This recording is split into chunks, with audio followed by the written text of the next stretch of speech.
السلام علیکم ورحمۃ اللہ وبرکاتہ۔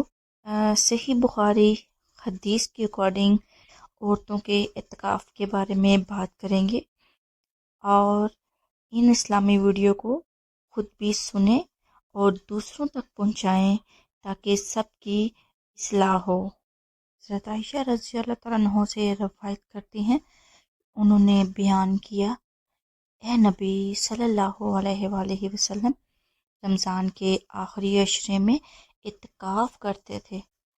میں آپ کے لیے ایک خیمہ نصب کر دیتی تھی۔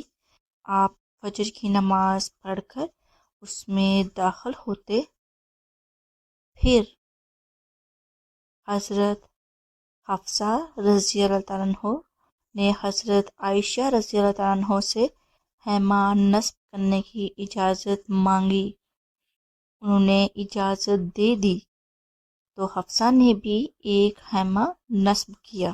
زینب بنت جش نے دیکھا، انہوں نے بھی ایک دوسرا خیمہ نصب کیا۔ جب صبح ہوئی تو نبی کریم صلی اللہ علیہ وآلہ وسلم نے چند خیمے دیکھے۔